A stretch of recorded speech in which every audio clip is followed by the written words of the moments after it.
Hey, we have some official news about the 2024 leadership group for the Carlton Football Club.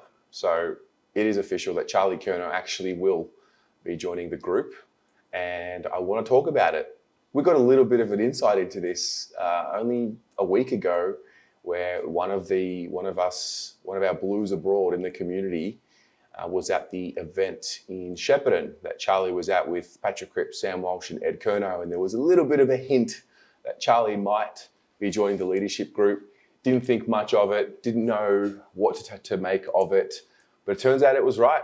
And we got the notification today that it was happening 30 days out from the season as well. So that seems to fit perfectly and seamlessly. And I think it's a symbolic move for a number of reasons.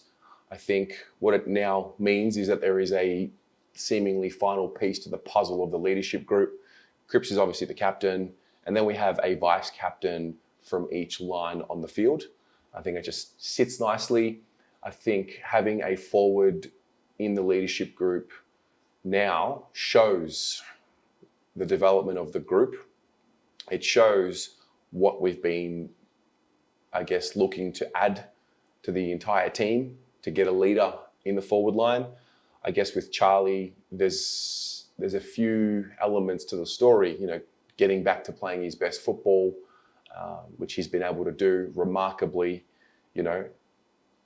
I don't forget how long ago it was where talking about him seemed to be an uncomfortable task with the content, because a lot of the rhetoric coming back from many people in comments and in discussions was, we just discount Charlie because we don't know if he's ever going to come back. That's how serious his injury troubles were. And so to have him now not only playing his best football, but to become, an official leader of the club, not that he wasn't a leader of the club previously, and not that anyone who's not in this group isn't still required to show leadership qualities. But I just think it's a really cool and really impactful story for Charlie and the leadership group and the entire club.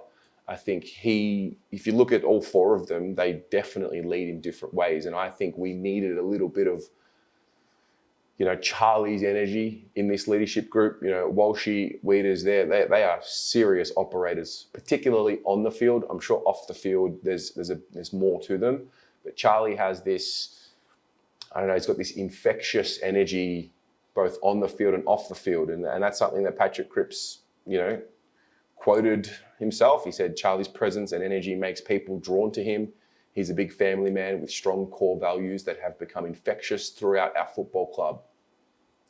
And I think if we just look at Charlie's story, for someone who is so talented, for somebody who is our, best scoring option, let's be honest, he impacts the scoreboard more than any player on the list on game day, whether he's kicking goals or setting them up.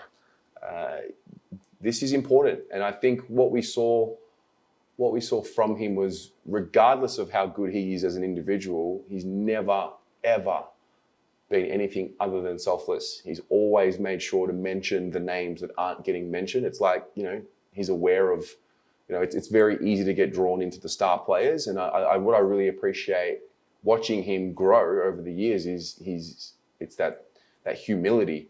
And I think, sometimes it's hard to see a situation for what it is in the moment. But when we now reflect on that period of time where Charlie was out of the game, you've got no choice. You've got to learn lessons within yourself. I guess as a professional athlete, I'm sure there are certain lessons learned there when it comes to preparation. I think also having something potentially taken away from you forever that's seemingly out of your control gives one more appreciation for having it.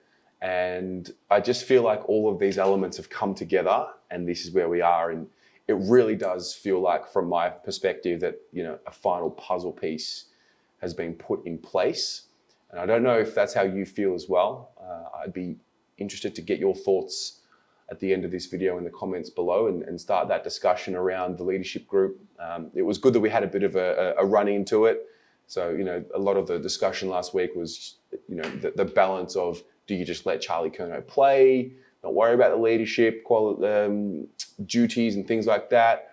Or, do you give him some responsibility and allow him to flourish? And one thing I've found with, on a very small scale, but like in other aspects of life, is when you give people opportunity and when you give people responsibility, they can flourish in ways that you didn't think possible. Like, yes, right now, Charlie Curnow is the back-to-back Coleman medalist. Why change anything? Let him just continue to play great football. We've got Sam Walsh, we've got Jacob Wiedering, we've got Patrick Cripps. Like, why would we shake up the leadership group? And there was that argument, but I tend to sit on the other side, where if you want to get the best out of someone, you believe in them, you give them opportunity, you give them responsibility, and they won't let you down.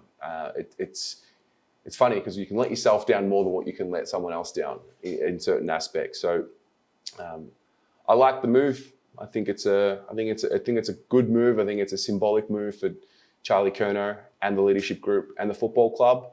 And, just to see Charlie get his teammates involved. And, I just have this image of him kicking the ball over the top of defenders to Matt Owies all year long, or to Motts, or to Corey Durden. But I think Owies and Curnow have this connection that they've built with that particular play. So 30 days, number 30 is added to the leadership group, and that's the news for the day. Let us know in the comments below. What's your reaction to the news now that it's official? We'll chat then.